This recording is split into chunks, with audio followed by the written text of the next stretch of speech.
नमस्कार सबै मित्र अनि आदरणीयज्यूहरू। देशमा चुनावी माहौल निकै नै हाइपमा छ।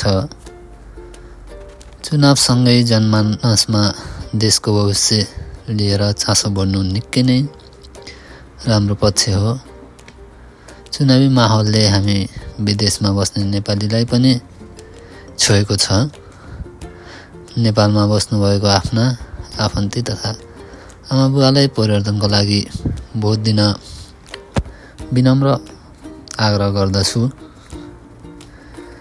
भिजन अनि स्वच्छ छवि भएको उम्मेदवारहरूलाई नै आफ्नो अमूल्य मत दिनुहोला। शिक्षा, स्वास्थ्य, पूर्वाधारमा आमूल परिवर्तन ल्याउन सक्ने व्यक्तिलाई नै भोट दिन हुन म सबै नेपालमा बस्नुहुने आफन्तजन, मित्रजन अनि आमाबुवाहरूलाई आग्रह गर्दछु।